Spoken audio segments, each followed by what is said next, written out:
আসসালামু আলাইকুম দর্শক, একদম ভিন্ন রকম উপকরণ ব্যবহার করে ভিন্নধর্মী একটা ডেজার্টের রেসিপি শেয়ার করব। আজকে তৈরি করে দেখাবো ভাতের চালের বরফি। রান্নার যে রেগুলার চালটা আমরা সবসময় ব্যবহার করে থাকি, সেই চাল দিয়ে কিন্তু আজকের এই বরফিটা আমি তৈরি করেছি। আর এটি তৈরির প্রক্রিয়া খুবই সহজ এবং হাতের কাছে থাকা সহজলভ্য কিছু উপকরণে যে কোনো সময় ঘরেই তৈরি করে নিতে পারবেন এবং ছোট বড় সবাই খেতে অনেক বেশি পছন্দ করবে। আজকের এই ডেজার্ট কীভাবে তৈরি করেছি সেটি জানার জন্য পুরো ভিডিওটি প্রথম থেকে শেষ পর্যন্ত দেখার অনুরোধ থাকলো। প্রথমে আমি 2 কাপ চাল নিয়েছি। আজকে আমি মিনিকেট চালটা ব্যবহার করেছি, মেজারমেন্ট কাপ দিয়ে মেপে ব্যবহার করেছি। চালটাকে ভালো করে ধুয়ে একটু লবণ মাখিয়ে নিয়ে একটা প্যানের মধ্যে দিয়ে দিব, আর প্যানটাকে চালটা দেওয়ার আগে ভালো করে গরম করে নিয়েছি। এখন মিডিয়াম ফ্লেমে চালটাকে ভালো করে ভেজে নিতে হবে। প্রথম দিকে চালটা কিছুটা আঠালো মনে হলেও ভাজতে ভাজতে কিন্তু এটা একদম ঝরঝরে হয়ে যাবে এবং যখন পুরোপুরি ভাজা হয়ে যাবে তখন কিন্তু চালের রঙটা পুরোপুরি পরিবর্তন হয়ে কিছুটা লালচে রং ধারণ করবে এবং একদম পুরোপুরি ঝরঝরে হয়ে যাবে। কিছু চাল কিন্তু ফুটেও যাবে। তো এখন চালটা ভাজা হয়ে গিয়েছে, আমি একটা প্লেটে নামিয়ে কিছুটা ঠান্ডা করে নিয়েছি। তো এখন এই চালটাকে ব্লেন্ডারে দিয়ে তারপরে ভালো করে একটা পাউডার তৈরি করে নিব। তো আমার এটা দিয়ে গুঁড়ো তৈরি করা হয়ে গিয়েছে। এটাকে আমি এক সাইডে রেখে দিয়ে প্যানের মধ্যে নিয়ে নিব 1 লিটার পরিমাণে দুধ। আজকের এই বরফি তৈরি করার জন্য আমি যে উপকরণ যে পরিমাণে ব্যবহার করেছি ওই পরিমাণটা ঠিক রাখার চেষ্টা করবেন, তাহলে বরফিটা কিন্তু একদম পারফেক্ট হবে। দুধটা কিছুক্ষণ জাল করে নেওয়ার পরে এর মধ্যে আমি দিয়ে দিব কনডেন্সড মিল্ক। আমি যে বাজারে কনডেন্সড মিল্কের কৌটা রয়েছে সেখান থেকে আধা কৌটা কনডেন্সড মিল্ক এখানে দিয়ে দিয়েছি। এখন নেড়েচেড়ে আরও 3 থেকে 4 মিনিটের মতো জাল করে নিয়ে আমি যে চালটাকে গুঁড়ো করে রেখেছি সেটা এর মধ্যে দিয়ে দিব। চালের গুঁড়োটা দেওয়ার পরে অনবরত নেড়েচেড়ে মিক্স করে নিতে হবে, আর না হলে কিন্তু এটা দলা পেকে যাবে।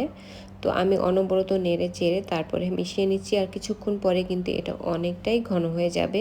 আমি কিন্তু এখনও চিনি বা অন্য গুড় কিছুই ব্যবহার করিনি। এই দেখুন মিশ্রণটা কতটা ঘন হয়ে গিয়েছে। এখন নেড়ে চেড়ে আরও কিছুক্ষণ মিশিয়ে নিব এবং জাল করে নিব। তারপরে কিন্তু আমি এখানে ব্যবহার করব খেজুর গুড়। আমি কিছুটা গলানো খেজুর গুড় ব্যবহার করেছি। আর এই বরফির মধ্যে যে যেমন মিষ্টি খেতে ভালোবাসেন ওই অনুপাতে কিন্তু গুড় ব্যবহার করতে হবে। আমি প্রায় 1 কাপের মতো গুড় এখানে ব্যবহার করেছি। আমি কিছুটা গলানো খেজুর গুড় ব্যবহার করেছি। খেজুর গুড় দিলে এই বরফির স্বাদটা কিন্তু অনেক বেশি ভালো আসে। তারপরে নেড়েচেড়ে মিশিয়ে নিতে হবে, আর ফাঁকে 1 চিমটি লবণ ব্যবহার করেছি। এতে করে কিন্তু এই বরফির স্বাদটা আরও কিছুটা বেড়ে যাবে। এখন ধৈর্য ধরে ভালো করে সব কিছু একসাথে মিক্স করে নিতে হবে। আর চুলার ফ্লেমটা কিন্তু এই পর্যায়ে মিডিয়ামের থেকে একটু কমে দিয়ে তারপরে আমি ভালো করে মিশিয়ে নিচ্ছি। তো আমার যখন একদম পুরোপুরি ভালো করে মেশানো হয়ে গেল ওই পর্যায়ে এখানে অ্যাড করে দিব 1/2 কাপ পরিমাণে গুঁড়া দুধ। এটি কিন্তু অবশ্যই ব্যবহার করবেন, এতে করে এই বরফির স্বাদটা অনেক বেশি ভালো আসে। গুঁড়ো দুধ ব্যবহার করার পরে এটার সাথে বরফির যে মিশ্রণটা খুব ভালো করে মিক্স করে নিতে হবে। যখন ভালো করে মেশানো হয়ে যাবে ওই পর্যায়ে এখানে আরও একটি উপকরণ আমি ব্যবহার করব। এখানে আমি দিয়েছি 1.5 টেবিল চামচের মতো গলানো ঘি। এখানে অবশ্যই এটি ব্যবহার করবেন, এতে করে এই বরফি থেকে দারুণ একটি স্মেল আসে এবং এটার স্বাদও কিন্তু বাড়িয়ে তোলে। তারপরে নেড়ে চেড়ে ভালো করে মিক্স করে নিলেই কিন্তু বরফির মিশ্রণটা কিন্তু রেডি হয়ে যাবে। তো আমি আরও কিছুক্ষণ একটু মিশিয়ে নিব যাতে করে বরফির মিশ্রণটা আরও কিছুটা টাইট হয়, কারণ এতে করে বরফিটা কাটতে কিন্তু সুবিধা হবে।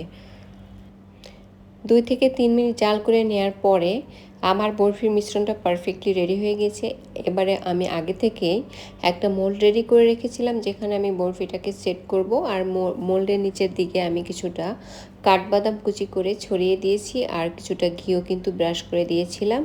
এখন আমি মিশ্রণটাকে এর মধ্যে ঢেলে দিয়ে একটা স্প্যাচুলা দিয়ে ভালো করে চেপে চেপে সেট করে নেব। এটি কিন্তু একটু চেপে চেপে সেট করে নিতে হবে যাতে তলার দিকটা খুব সুন্দর করে মসৃণ হয়ে যায়। বরফিটাকে সেট করার জন্য আমি আজকে 4 কোণা একটা মোল্ড ব্যবহার করেছি। আপনারা আপনাদের পছন্দ মতো যে কোনো শেপের কিন্তু মোল্ড এখানে ব্যবহার করতে পারেন। একদম উপরের দিকটা স্প্যাচুলা দিয়ে চেপে চেপে মসৃণ করে দিয়ে তারপরে আমি এই মিশ্রণটাকে ভালো করে সেট হয়ে যাওয়ার জন্য রেখে দিব নর্মাল ফ্রিজে। তার পূর্বে নরমাল তাপমাত্রায় কিছুক্ষণ মিশ্রণটাকে রেখে বরফিটাকে অবশ্যই ভালো করে ঠান্ডা করে নিতে হবে, কারণ একদম গরম গরম নরমাল ফ্রিজে না ঢোকানোই ভালো। আমি প্রায় 40 থেকে 45 মিনিটের মতো বরফিটাকে নরমাল ফ্রিজে রেখেছিলাম, আর এটা খুব সুন্দর করে সেট হয়ে গিয়েছে এবং সাইড থেকে কিন্তু আলগাও হয়ে গিয়েছে। এরপরে আমি এই মিশ্রণটাকে আনমোল্ড করে নিব। আমি একটা বোর্ডের উপরে এটাকে আনমোল্ড করে নিয়েছি, আর দেখুন কেমন হয়েছে। খুব সুন্দর করে কিন্তু সেট হয়ে গিয়েছে। আর আমি বরফির নিচের দিকে যে বাদামগুলো ব্যবহার করেছিলাম সেটাও কিন্তু বরফির সাথে খুব সুন্দর করে সেট হয়ে গিয়েছে। এখন আমি এটাকে পছন্দ মতো কেটে তারপরে পরিবেশন করে নিব। এই বরফিটা খেতে এত বেশি মজা হয়, এটি ছোট বড় সবাই খেতে পছন্দ করবে। মেহমানদারিতে কিংবা নিজেরা বাসায় যে কোনো সময় তৈরি করে খেতে পারেন। রান্নার রেগুলার চাল দিয়ে বা ভাতের চাল দিয়ে তৈরি আজকের এই মজাদার বরফির রেসিপি যদি আপনাদের কাছে ভালো লেগে থাকে, আমার চ্যানেলটি সাবস্ক্রাইব করে রাখবেন, পেজটি ফলো দিয়ে রাখবেন এবং নিয়মিত লাইক কমেন্ট শেয়ার করে আমার চ্যানেলের সঙ্গেই থাকবেন।